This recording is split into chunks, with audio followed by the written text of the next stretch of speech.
BBC news আন্তর্জাতিক সংবাদে আপনাকে স্বাগতম। শুরুতেই সংবাদ শিরোনাম, এরপর বিস্তারিত। আবারও ক্রিমিয়ায় রুশ যুদ্ধবিমান বিধ্বস্ত। কুয়েতের পানি শোধনাগারে ইসরায়েলের হামলা, দাবি আইআরজিসির। আবুধাবিতে ক্ষেপণাস্ত্র প্রতিরোধে ধ্বংসাবশেষ পড়ে প্রবাসীসহ আহত 12। এবার কুয়েতের বিদ্যুৎ প্ল্যান্ট ও পানি বিশুদ্ধকরণ প্ল্যান্টে হামলা। এতক্ষণ শুনছিলেন সংবাদ শিরোনাম, এখন বিস্তারিত। আপনি যদি মুসলিমদের পাশে থাকতে চান তাহলে ভিডিওতে লাইক করে চ্যানেলটি অবশ্যই সাবস্ক্রাইব করে দেবেন। আবারও ক্রিমিয়ায় রুশ যুদ্ধবিমান বিধ্বস্ত। ক্রিমিয়া উপদ্বীপে একটি রুশ যুদ্ধবিমান বিধ্বস্ত হয়েছে বলে জানিয়েছে রাষ্ট্রীয় বার্তা সংস্থা তাস। শুক্রবার স্থানীয় সময় সকালে এই দুর্ঘটনা ঘটে।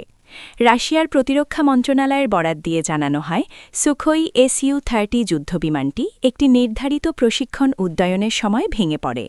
দুর্ঘটনার সময় বিমানটিতে কোনো ধরনের অস্ত্র বা গোলাবারুদ ছিল না। মন্ত্রণালয়ের বিবৃতিতে আরও বলা হয়, বিমানের 2 পাইলট নিরাপদে ইজেক্ট করতে সক্ষম হন এবং পরে উদ্ধারকারী দল তাদের সরিয়ে নেয়। তাদের জীবনের কোনো ঝুঁকি নেই বলে জানিয়েছে মন্ত্রণালয়। এর আগে চলতি সপ্তাহেই একই এলাকায় আরেকটি দুর্ঘটনার কথা জানায় রাশিয়া। একটি আন্তনভ An-26 সামরিক পরিবহন বিমান বিধ্বস্ত হয়ে 29 জন নিহত হন। ওই বিমানে 23 জন যাত্রী ও 6 জন ক্রু সদস্য ছিলেন। অঞ্চলটি 2014 সালে রাশিয়া সংযুক্ত করার পর থেকেই আন্তর্জাতিকভাবে বিতর্কিত হিসেবে পরিচিত। ইউক্রেন যুদ্ধ শুরু হলে অন্যতম সামরিক কৌশলগত অঞ্চল হয়ে ওঠে ক্রিমিয়া।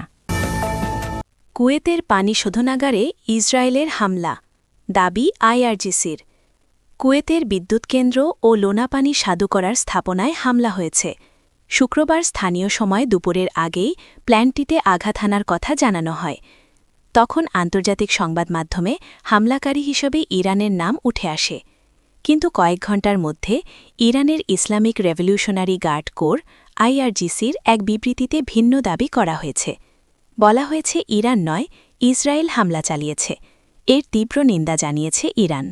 ইরানের ইসলামিক রেভলিউশনারি গার্ড কোর আইআরজিসির এক বিবৃতিতে বলেছে, কুয়েট কর্তৃপক্ষ একটি বিদ্যুৎ কেন্দ্র এবং লোনা পানি স্বাদু করার স্থাপনায় হামলা হয়েছে বলে জানিয়েছে। ইসরায়েল এই অবৈধ হামলা চালিয়েছে। এ ধরনের হামলা জায়নবাদী দখলকারী ইসরায়েলের নীচতাকে তুলে ধরে। আইআরজিসি এমন অমানবিক কর্মকাণ্ডের নিন্দা জানায়। আরও বলা হয়, মার্কিন ঘাঁটি ও সামরিক সদস্য এবং অধিকৃত ফিলিস্তিনি অঞ্চলে জায়নবাদী শাসনের সামরিক ও নিরাপত্তা কেন্দ্র ইরানের লক্ষ্যবস্তু। এসব ধ্বংস করে দেয়ার হুঁশিয়ারি উচ্চারণ করে আইআরজিসি। এদিকে সংযুক্ত আরব আমিরাতের রাজধানী আবুধাবিতে আকাশ প্রতিরক্ষা ব্যবস্থা দিয়ে ক্ষেপণাস্ত্র প্রতিহত করার সময় ধ্বংসাবশেষ পড়ে অন্তত 12 জন আহত হয়েছেন। সরকারি মিডিয়া অফিস জানিয়েছে, আহতদের মধ্যে 7 জন নেপালের নাগরিক। তাদের একজন গুরুতরভাবে আহত হয়েছেন।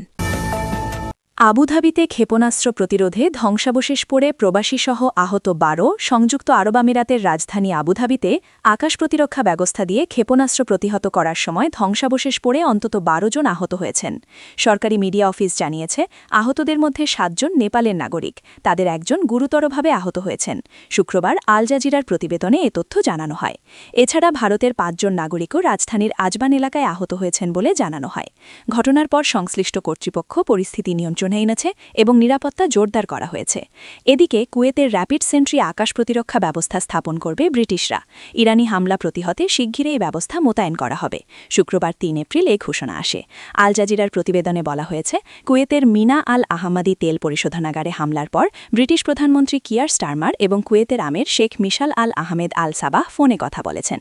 এরপরই আকাশ প্রতিরক্ষা মোতায়েনের ব্যাপারে সিদ্ধান্ত হয়। এর আগে শুক্রবার 3 এপ্রিল সকালে কুয়েতের তেল শোধনাগার, বিদ্যুৎ কেন্দ্র এবং পানি বিশুদ্ধকরণ কেন্দ্রে হামলা চালিয়েছে ইরান। এই ঘটনায় চরম উত্তেজনার মধ্যে যুক্তরাজ্যের প্রধানমন্ত্রীর মুখপাত্র বলেছেন, কুয়েতের তেল পরিশোধনাগারে হামলার নিন্দা জানিয়ে প্রধানমন্ত্রী তার টেলিফোন আলাপ শুরু করেন। তিনি কুয়েতের নেতাকে আশ্বস্ত করেন, যুক্তরাজ্য মধ্যপ্রাচ্যে কুয়েত এবং মিত্রদের পাশে রয়েছে। এবার কুয়েতের বিদ্যুৎ প্ল্যান্ট ও পানি বিশুদ্ধকরণ প্ল্যান্টে হামলা। তেল শোধনাগারের পর এবার কুয়েতের একটি বিদ্যুৎ ও লবণাক্ত পানি বিশুদ্ধকরণ প্ল্যান্টে ক্ষেপণাস্ত্র ও ড্রোন হামলা হয়েছে বলে জানিয়েছে দেশটির কর্তৃপক্ষ। শুক্রবার স্থানীয় সময় দুপুরের আগেই প্ল্যান্টটিতে আঘাত হানার কথা জানানো হয়। তবে ক্ষয়ক্ষতির পরিমাণ এখনও স্পষ্ট নয়।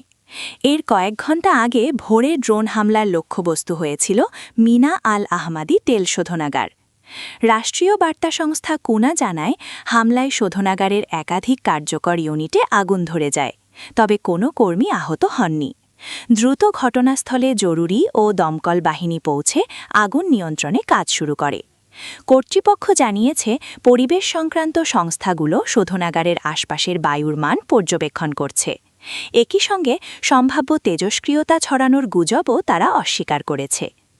আল জাজিরার প্রতিবেদক মালিক ট্রাইনা কুয়েত সিটি থেকে জানিয়েছেন, তৃতীয়বারের মতো এই শোধনাগারটি হামলার শিকার হল, ফলে পুরো দেশ জুড়ে মানুষ এখন উচ্চ সতর্ক অবস্থায় রয়েছে। তিনি আরও বলেন, এটি মধ্যপ্রাচ্যের অন্যতম বৃহৎ তেল শোধনাগার এবং স্থানীয় জ্বালানি সরবরাহের জন্য অত্যন্ত গুরুত্বপূর্ণ। কুয়েত ভৌগোলিকভাবে ইরানের খুব কাছাকাছি, মাত্র প্রায় ৮০ কিলোমিটার দূরত্বে, যার কারণে ইরানের পক্ষ থেকে এই ধরনের হামলার জন্য দেশটি সহজ লক্ষ্যবস্তু হয়ে উঠেছে।